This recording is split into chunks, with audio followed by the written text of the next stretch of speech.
सामना और समाधान कर सकती है। आज हम सभी अनेकों उदाहरण रोज देखते होंगे। शासन में जो शक्ति है वह शक्ति शासन चलाने के लिए जो संसाधन होते हैं वह जनता से ही इकट्ठा करती है, और जनता से इकट्ठा होने वाला जो संसाधन है वह संसाधन कैसा होना चाहिए। और जाइए बात होती है कि होल्डिंग टैक्स में बड़ी वृद्धि होगी साहब। और कल मैं बोकारो में कोर्ट में गया था, लोगों ने कहा कि कोर्ट फी इतना अधिक बढ़ गया है कि सामान्य आदमी तो उतना पैसा जमा करके संपत्ति का मुकदमा ही नहीं कर सकता है। इतना ज्यादा वृद्धि हो गई है कोर्ट फीस में, इतना ज्यादा वृद्धि हो रही है हमारे होल्डिंग टैक्स में।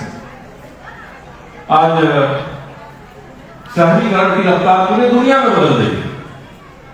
हमारा जो यूनाइटेड नेशन ऑर्गेनाइजेशन है उसने 2030 तक के लिए एक सस्टेनेबल डेवलपमेंट गोल तय किया है, अस्थायी विकास के लक्ष्य ये तय किया है। 17 बिंदु है उसमें, और देश की सरकारें उन बिंदुओं के आधार पर काम कर रही है।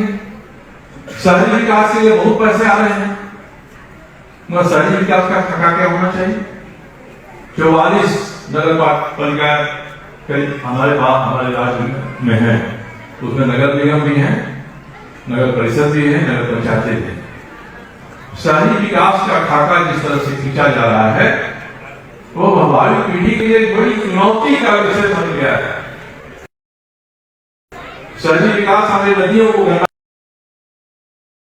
कर रहा है, शहरी विकास हमारे हवा को गंदा कर रहा है, शहरी विकास हमारी नकली दवाएं हमारे सामने प्रस्तुत कर रहा है, शहरी विकास ऐसे जीवाबंद पदार्थ भोजन के रूप में हमारे सामने दे रहा है जिससे भावी पीढ़ी का स्वास्थ्य प्रभावित हो रहा है।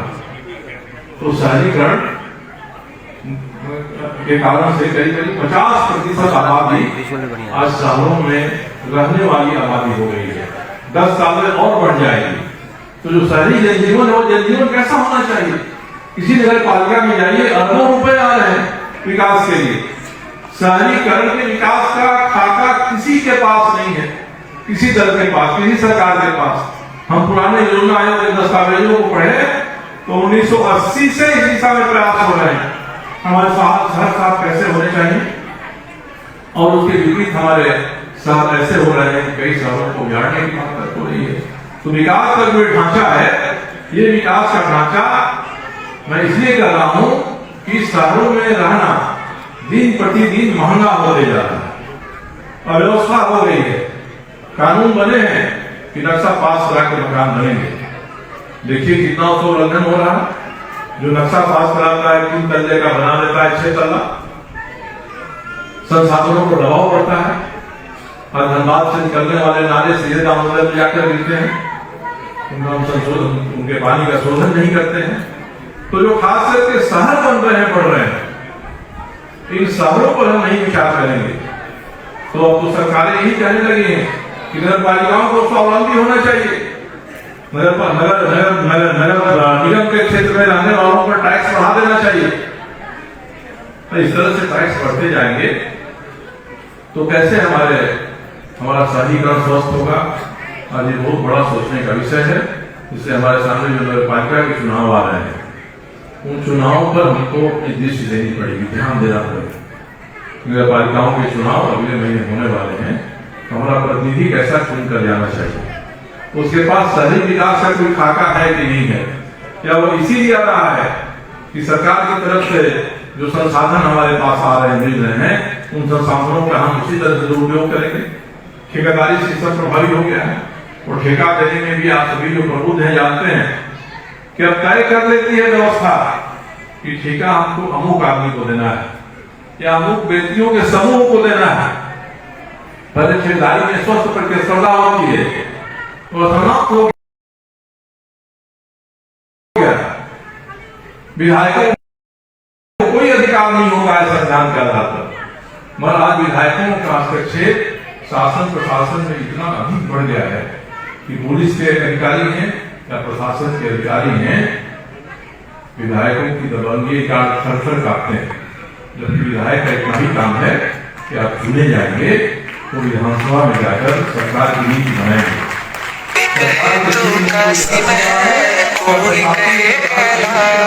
आ रहा है तो विधानसभा में आवाज उठाकर उसमें परिवर्तन कराएंगे। कर लीजिए। जो विधायिका का चयन है वह वास्तव में कार्यपालिका का हिस्सा बन गया है।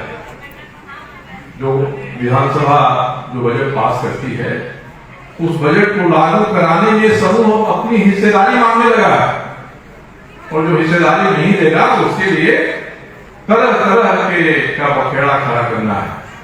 इसलिए आज हमारा जो अफसरशाही का समूह है उसमें जो लोग इसे एडजस्ट करके चलते हैं वो कहते हैं कि हमारी नौकरी सुरक्षित है। जो उनके साथ एडजस्ट नहीं करेगा उसकी नौकरी सुरक्षित नहीं है। पुलिस का सिपाही हो या जिले का एसपी हो, इस तरह की व्यवस्था का तंत्र हो गया है कि कार्यपालिका का हर हिस्सा निर्माण करने वाले जो अफसर हैं उनका वे आज बड़ी दबाव में है, बड़ी निराशा में, घुटन में है। उनके लिए भी कोई जगह नहीं है कि शिकायत करें तो क्या करेगा। जो भ्रष्टाचार का स्वरूप इतना विकराल हो गया है कि कोई जनता ही प्रताड़ित नहीं है। अच्छे सरकारी अधिकारी जनता से अधिक प्रताड़ित है इस व्यवस्था में। और विधायिका जिसका काम नीति बनाना, नीति में परिवर्तन और नीति के अनुसार शासन चल रहा है नहीं चल रहा है यह देखना है, वह आज शामिल हो गई है व्यवस्था के भ्रष्टाचार में।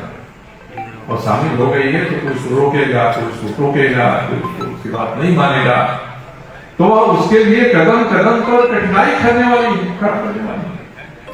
इसलिए आज जरूरत देखने की है कि हमारा जो जनप्रतिनिधि है उसका आचरण कैसा है।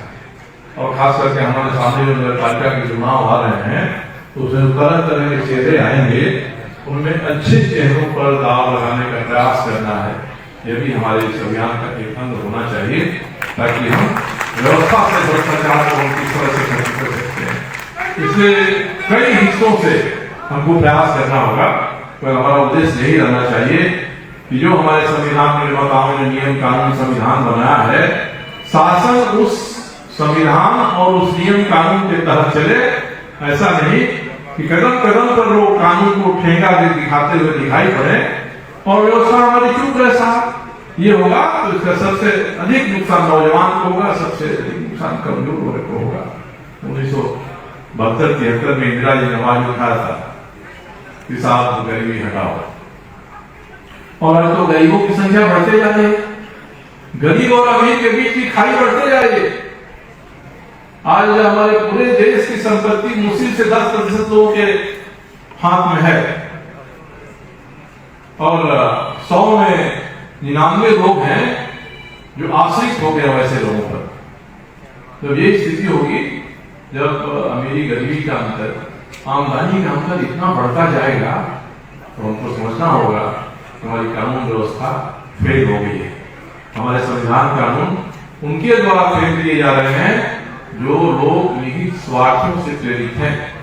इसलिए जयप्रकाश ने जो रास्ता 1974 में दिखाया था, आज हम उसको याद करेंगे और उस समय से आज की परिस्थिति की हम तुलना करेंगे तो लगेगा कि आज चुनौतियां बहुत अधिक विकराल हैं। आज हर व्यक्ति अपने आप को असहाय महसूस कर रहा है। जिस तरह से व्यवस्था चल रही है उसमें हम सभी पूर्व की भांति अपने आप को स्वतंत्र नहीं महसूस कर रहे हैं। कदम कदम पर रुकावटें हैं। इसलिए भ्रष्टाचार के खात्मा के नाम पर, भ्रष्टाचार के अंकुश के नाम पर हम सभी को जनता को सशक्त करना है। लोगों में शक्ति की भावना आए, ये करना है। और 2024 से लोकसभा विधानसभा के चुनाव हों, उन चुनावों को ध्यान में रखते हुए जयप्रकाश जी के आंदोलन का 50 वर्ष पूरा हो रहा है मार्च 2024 में, उसके लिए अपनी योजना बनानी है। जितनी हमारी शक्ति है, जितना हमारा सामर्थ्य है, जितनी हमारी सोच है, हम उसी के अनुसार काम कर सकते हैं, उसी आधार पर काम करना चाहते हैं। जिसको फर्स्ट पर्सन सिंगुलर नंबर कहते हैं, एक वचन और प्रथम पुरुष जो हम होते हैं। हम एक वचन है, प्रथम पुरुष है। हम अपने दायित्व को इस रूप में निभाने का प्रयास करें तो हम जयप्रकाश जी के सपनों को साकार करने की दिशा में कुछ आगे बढ़ सकते हैं। नहीं तो विज्ञान और तकनीकी ने जो प्रगति किया है, उस प्रगति के कारण हमारे सामने जो समस्याएं हो रही हैं, उन उपकरणों को हम जनता के हित में, जनता को मजबूत करने के लिए उपयोग नहीं कर रहे हैं। उन उपकरणों का उपयोग हर साल अरबपति और करोड़पति बनाने में हो रहा है। इसलिए किसी ने कहा था मशीन के बारे में, टेक्नोलॉजी के बारे में, it is good servant but bad master. ये अच्छा सेवक हो सकता है और ये बहुत बुरा स्वामी होगा। इसलिए आज चुनौती है जो जयप्रकाश जी के आंदोलन के समय में नहीं थी, विज्ञान और तकनीकी जो औजार बन रहे हैं तो हमारे सेवक होंगे या हमारे स्वामी होंगे। कई ऐसे मुद्दे हमारे राष्ट्रीय फलक पर भी उठ रहे हैं, इनके बारे में भी हमको सोचना पड़ेगा, क्योंकि सबके सब हमारे भावी पीढ़ी के भविष्य का सवाल है। जो नौजवान आ रहे हैं उनके भविष्य का सवाल है। उन नौजवानों के सामने अगर स्वतंत्रता नहीं रहेगी, गुलामी किसी भी जीने के लिए मजबूर होना पड़ेगा उनको, ठेकेदारी प्रथा में कम पैसे में हमको अधिक काम करना पड़ेगा। मार्क्स ने जिसको दिया था श्रम के शोषण का सिद्धांत दिया तो नहीं था। आज मार्क्सवादी प्रासंगिक नहीं रहे, मगर मार्क्स ने जिन विषयों पर चर्चा आरंभ की थी वे विषय, वे समस्याएं आज अधिक प्रासंगिक हो गए हैं। सरप्लस वैल्यू का सिद्धांत उन्होंने दिया था। साथ हमारे श्रम का जो शोषण होता है, उस शोषण से जो पूंजी पैदा होती है वही पूंजी पूंजीपति बनाती है, वही पूंजी धनवान बनाती है, और श्रमिक रोज रोज कमजोर और गरीब होते जा रहा है। तो आज हमारे जो नौजवान हैं उनके श्रम का पत्रांतर से, टेक्नोलॉजी के माध्यम से, साइंस और टेक्नोलॉजी के विकास से जो औजार बने हैं उनके माध्यम से उनके श्रम का शोषण हो रहा है। तो मार्क्स ने जब सोचा था, जब प्रकाश जी को सुपरिचित करके हमारे सामने रखा था कि एक इनकी चुनौती नहीं है, ये लगातार चलने वाली चुनौती है, इसीलिए उन्होंने संपूर्ण क्रांति को सतत क्रांति कहा था। हम सभी प्रयास कर रहे हैं आप सबको इकट्ठा करके कि जिनके मन में भी ऐसा जज्बा है वो अपनी भूमिका तय करें और एक 1.25 साल का समय लेकर हम तय करें कि हम किस तरह का कार्यक्रम पूरे 1 साल के भीतर करें। ये प्रकाश आंदोलन का जो 50 साल पूरा हो तो हम जिस तरह से आजादी का अमृत महोत्सव मना रहे हैं, उसी तरह जो अगला वर्ष है हमारा जेपी आंदोलन की स्थिति में अच्छा खासा अच्छा बनाने वाले अभियान के रूप में भ्रष्टाचार के विरोधी अभियान हो, यही मुझे आपके सामने निवेदन करना था। मुझे उम्मीद है कि आप सभी अवश्य इसकी ओर प्रयास करेंगे और आप सभी यहाँ इतनी बड़ी संख्या में एकत्र हुए हैं, यह एक अच्छा संकेत है और हम सभी के लिए के मन में साहस भरने वाला संकेत है कि समाज फिर से जग सकता है, समाज खड़ा हो सकता है। नई परिस्थिति में नए कदम उठाकर हम इसको जयप्रकाश आंदोलन के स्वर्ण जयंती समारोह के रूप में हम अगला वर्ष मनाएं, यही आपसे निवेदन है। बहुत बहुत धन्यवाद। जयप्रकाश जी ने कहा था, जयप्रकाश जी ने कहा था कि इस संघर्ष में हमला चाहे जैसा होगा, हाथ हमारा नहीं उठेगा। और एक और बात उन्होंने कहा था, हम न मारेंगे न मानेंगे। वेलकम टू चाचा मामा दंगल। हास्य अदाकार संजय मिश्रा से गुजारिश है कि वह अखाड़े में कूदे और फुलटूस को ट्रॉफी से नवाजे। लगता है समाधि ले ली। अरे बुला रहे हैं। अरे बोल रहे हैं। टॉप टेक सीमेंट, जो जोड़े तो छोड़े नहीं, मजबूती ही हमारी पहचान। जो आपको पसंद आए, आदित्य सेल्स में वो सभी आपको मिल जाए। दिवाली और धनतेरस के शुभ अवसर पर Samsung, Sony, LG, Haier, Bajaj, Whirlpool, MI सहित सभी रेप्यूटेड ब्रांडेड कंपनीज के TV, home theatre, refrigerator, mobile और अन्य इलेक्ट्रॉनिक्स गुड्स के लिए पधारें Aditya sales. Deals in multi-brand electronics items.